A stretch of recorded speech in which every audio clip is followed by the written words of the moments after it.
উপর দিয়ে এবার বড়ার আকারে দিয়ে দেবো এই ডাল বাটাটা। আলতো আলতো দিয়ে দেবো। ঢাকাটা খুলে দেখবো। এবার বড়াগুলো দেখবো সেদ্ধ হয়ে গেছে না। এটা সেদ্ধ হয়ে গেছে।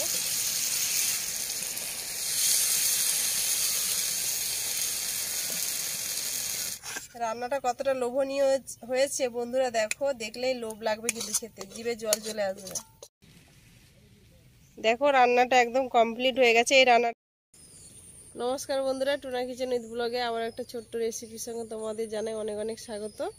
তো বাগানে চলে এলাম, ঝিঙে তুলবো। বলেছিলাম ঝিঙের জল বড়া রেসিপি শেয়ার করব।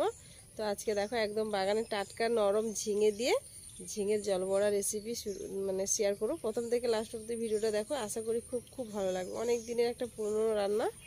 আজকাল মানুষ এই রান্নাগুলো খায়ই না বলতে গেলে। খুব সুস্বাদু, খুব দারুণ রান্না। লোটাটা কেটে দাও, বন্যা লোটা। ঝিঙেগুলো লুকিয়ে লুকিয়ে আছে।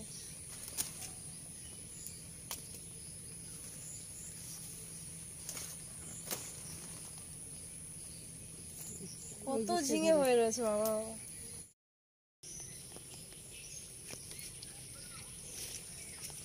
তুলে নিয়েছি একদম কচি কচি ঝিঙে। এবার রান্নাঘরে যাওয়া যাক, রান্নাটা শুরু করব। তো এখানে 4টে ঝিঙে নিয়ে এসেছি। তো 4টে লাগবে না, 2টো ঝিঙে হলে হয়ে যাবে। ঝিঙেগুলো দেখতে খুব বড় বড় কিন্তু একদম কচি। এতগুলো ঝিঙে লাগবে না, একটা কি দুটো বা হাফ নিতে পারি, একটা আর একটা হাফ নিতে পারি। তো কেটে নেব সবজিটা আগে।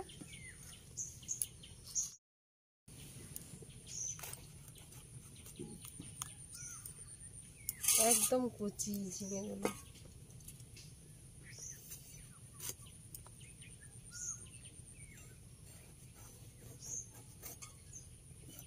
এই রেসিপিটার জন্য কিন্তু একদম কচি কচি ঝিঙে লাগবে।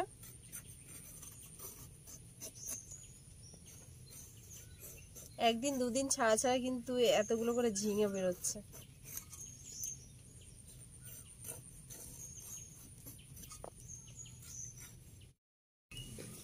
ঝিঙেগুলো সমস্ত ছাড়িয়ে নিয়েছি, এবার কেটে নেব।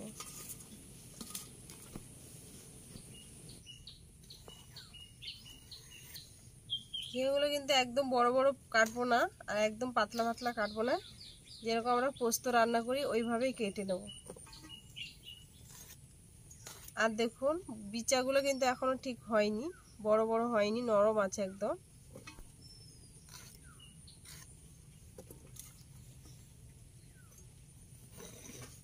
এবার ঝিঙেগুলো জল দিয়ে ভালো করে ধুয়ে নেব।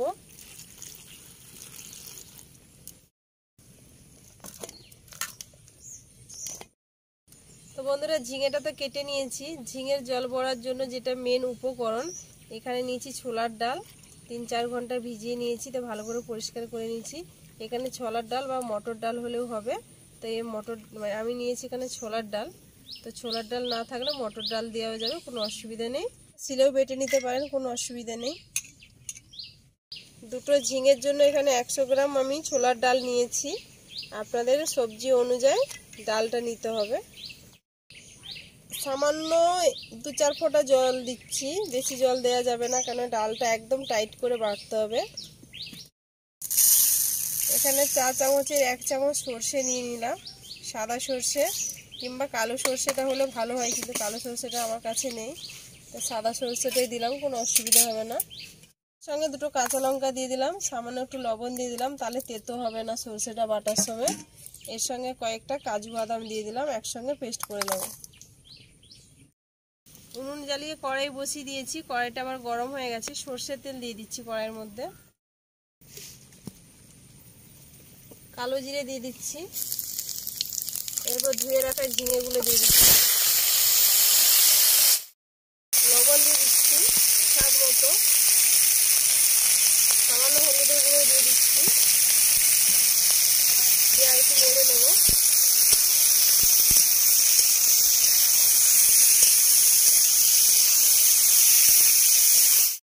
ঢাকা দিয়ে দিচ্ছি। এবার বেটে রাখা ছোলার ডাল এতে লবণ আর হলুদ দিয়ে একটু ফেটিয়ে নেব। স্বাদ মতো হলুদের গুঁড়ো দিয়ে দিচ্ছি, একটু কাশ্মীরি লঙ্কার গুঁড়ো দিয়ে দিচ্ছি, দিয়ে এবার এটা ভালো করে ফেটিয়ে নেব। যেরকম আমরা ডালের বড়ি খাই, বড়ি দেওয়া হয় ওই রকম ভালো করে ফেটিয়ে নেব।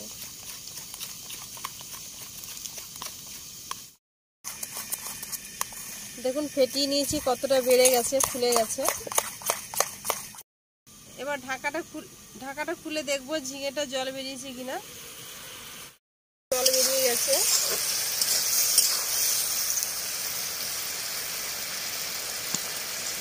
এর উপর দিয়ে এবার বড়ার আকারে দিয়ে দেবো এই ডাল বাটাটা। আলতো আলতো দিয়ে দেবো।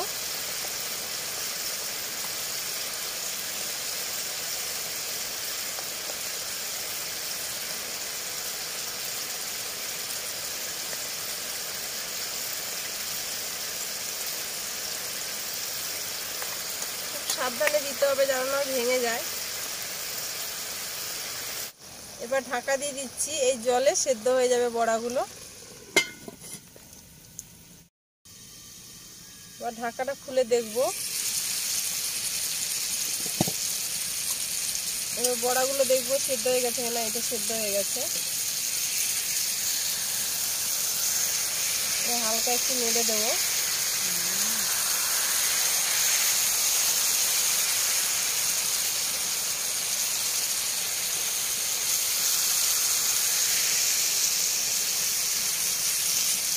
বড়াগুলো কিন্তু একটাও গলে যায়নি বা ভেঙে যায়নি, গোটা গোটাই কিন্তু আছে।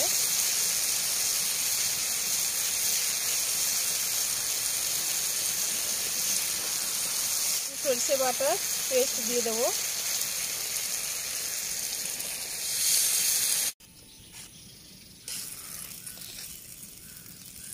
সামান্য একটু জল দিয়ে দিচ্ছি, কারণ বড়াটা আজ তো টেনে নেবে। উপর থেকে একটু কাশ্মীরি লঙ্কার গুঁড়ো দিয়ে দিচ্ছি, এটা সুন্দর কালারের জন্য।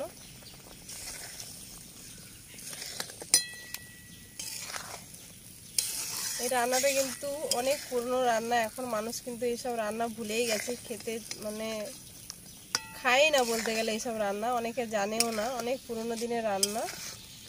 এই রান্নাটা কিন্তু খেতে খুব সুন্দর। ঝিঙে পোস্ত থেকেও কিন্তু এটা খুব ভালো লাগে খেতে একদম। রান্নাটা হয়ে গেছে। উপর থেকে 3টে কাঁচা লঙ্কা দিয়ে দিলাম, একটুখানি সর্ষের তেল দিয়ে দিলাম উপর দিয়ে। 2-3 মিনিটের জন্য ঢাকা দিয়ে রেখে দেবো। রান্নাটা এবার নামিয়ে নিচ্ছি। কতটা সুন্দর হয়েছে কি বলবো আর। কি সুন্দর একটা সেন্ট বেরোচ্ছে কিন্তু। কালো জিরে আছে, কালো জিরে সেন্টটাই আছে। রান্নাটা কতটা লোভনীয় হয়েছে বন্ধুরা, দেখো। দেখলেই লোভ লাগবে কিন্তু খেতে, জিভে জল চলে আসবে। সবসময় তো আমরা ঝিঙে পোস্ত খাই, এইভাবে একবার রান্না করে খেয়ে দেখো। দেখো রান্নাটা একদম কমপ্লিট হয়ে গেছে। এই রান্নাটা কিন্তু ভাত, রুটি, লুচি, পরোটা সব দিয়ে কিন্তু খাওয়া যাবে। কতটা সুন্দর হয়েছে দেখো। তো বন্ধুরা দেখতে পাচ্ছ রান্নাটা কতটা সুন্দর হয়েছে। আমরা সবসময় তো ঝিঙের অনেক রকম পদ খেয়েছি, অনেক রকমের খেয়েছি। একবার এইরকম ঝিঙে রান্নাটা করে দেখো, জলবড়া। আশা করি খুব খুব ভালো লাগবে, অসাধারণ লাগবে। এটা না খেলেই টেস্ট বোঝানো যাবে না। তো ভিডিওটা এখানে শেষ করছি। ভালো লাগলে লাইক কমেন্ট করো, শেয়ার করো, সাবস্ক্রাইব করো, সঙ্গে থেকো। আর অবশ্যই অবশ্যই বাড়িতে ট্রাই করো। আর আমাদের তো বাগানের নরম ঝিঙে, তো আজকে আর টেস্ট করছি না, দেখেই তো বুঝতে পারছো কতটা লোভনীয় হয়েছে। তো বাই, দেখা হচ্ছে নতুন রেসিপির সঙ্গে। ততক্ষণে সবাই ভালো থেকো, সুস্থ থেকো।